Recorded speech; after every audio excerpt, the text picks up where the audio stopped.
ভিডিওটি দেখার আগে আপনার ফানি মোড অন করে নিন এবং দুর্বল বাচ্চারা এই ভিডিও থেকে 100 হাত দূরে থাকুন। বল্টু, কিরে মন খারাপ কেন? না বাবা, কিছু না। আরে বল, মনে কর আমি তোর বাবা না, তোর বন্ধু।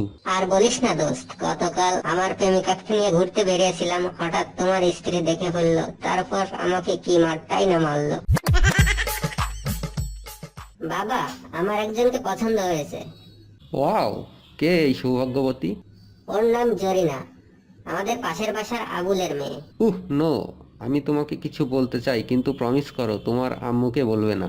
ওকে, প্রমিস। আম্মুকে কিছু বলবো না। আসলে জরিনা তো তোর বোন হয়। বাবা, আমি প্রেমে পড়েছি, আর এই মেয়েটা অনেক হট। ওয়াও, এটা তো অনেক বড় খবর। তা কে সে? বাবা, ওর নাম সকিনা, আমাদের পাশের বাসার মুখলেস সাহেবের মেয়ে। নো, আবার? বেটা, ওই সখীরাও তোমার বোন লাগে। আম্মু এই পর্যন্ত 6টা মেয়েকে সিলেক্ট করেছে, কিন্তু বাবা বলেছে ওই 6জনই নাকি আমার বোন। শোন বাবা, মন খারাপ করিস না। তুই যে কোনো মেয়ের সাথে প্রেম কর, তোর বাবার কথা শুনবি না। ও তোর বাবাই নয়।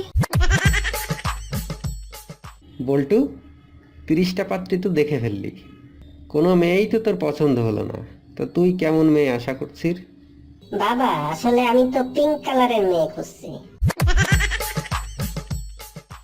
বাবা, আমি আর স্কুলে যাব না। কেন? লেখাপড়া করতে ভালো লাগে না? ঠিক তা নয় বাবা, স্কুলের টিচার কিছুই জানে না, সবসময় শুধু ছাত্রদেরই পড়া জিজ্ঞেস করে। বাবা জানো, আজ আমাদের ক্লাসে একটা নতুন ম্যাডাম এসেছে, সে দেখতে খুবই হট। ছি বল্টু, অমন কথা বলতে নেই। ম্যাডামরা হলো মায়ের মতো, তাদের সবসময় সম্মান করবি। বাবা, সবসময় তুমি নিজের কথাই ভাবো, ওই ম্যামকে আমি কিছুতেই মা বলতে পারবো না। খুব তো পড়াশোনা করছিস। আচ্ছা, 5টা পাখির নাম বল তো। এটা তো খুবই সোজা। কাক, শালিক, গোয় শালিক, পেঁচা আর বেজি। ভিডিওটি যদি ভালো লাগে লাইক দিবেন, কমেন্ট করবেন, শেয়ার দিবেন এবং সাবস্ক্রাইব করতে ভুলবেন না।